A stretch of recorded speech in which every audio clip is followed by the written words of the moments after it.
My name is ManChui's, and I'm one of Alana Wuliang's moms. Alana came to Seward Park this past summer as one of the summer campers with Seward Park Audubon. After every day of picking her up at Seward Park, she really wanted to tell me exactly what she did every day, what she saw, the activities they did. So she saw lots of birds, lots of different plants. She saw one of the oldest trees in the area. She was really engaged in what she did in terms of swimming, exploring deep into the forest, and doing different hikes.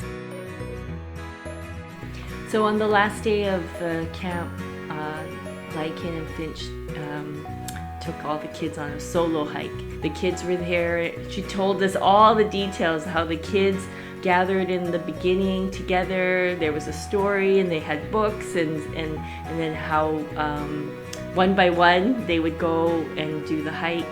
Alana was so excited about, I think she was both nervous before the solo hike, but after she finished it, she was so excited. She wanted to take me on it right away. We couldn't do it right away, but the following weekend, she brought us back here.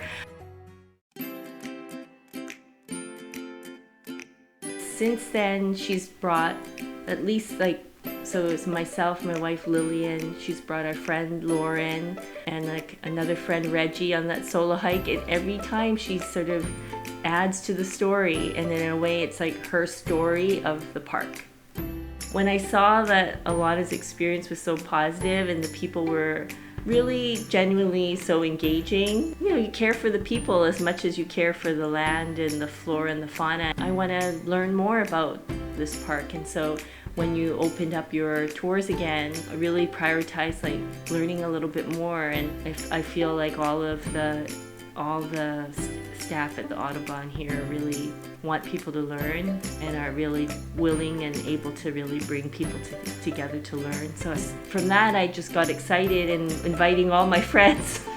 So I brought friends to different talks and even told some of Alana's teachers from schools about the talks, and really kind of encouraging people to go on the talks. And so I brought a couple friends on the talks with me, and one was my friend Reggie, who also is into photography, and so he always helped bring his camera, and we went on a morning bird walk together with Ed, and that's when we saw the owl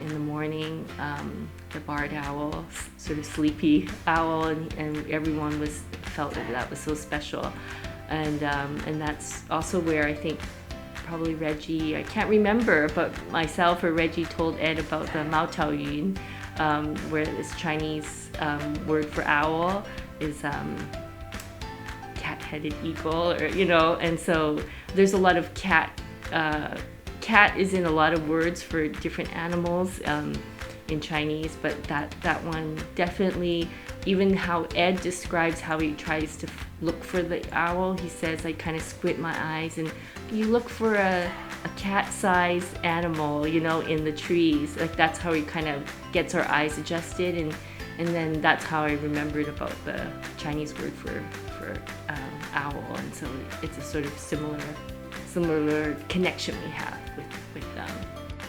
As people of color and living in Seattle, we really want to engage in nature. We really benefit from being in nature, and we want to learn more about how to conserve and take care of the land and take care of the birds and the animals. But we can't do that if we're not seen, right? And we can't do that if we're not seen as just as interested in the mission, or just as invested in our communities, in both our land and our people. So I think that I see that in Seward Park Audubon.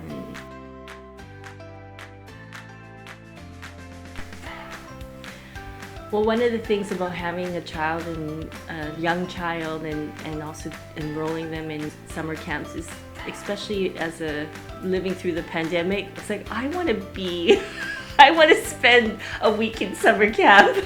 You know, I want to do summer camp and learn all these things.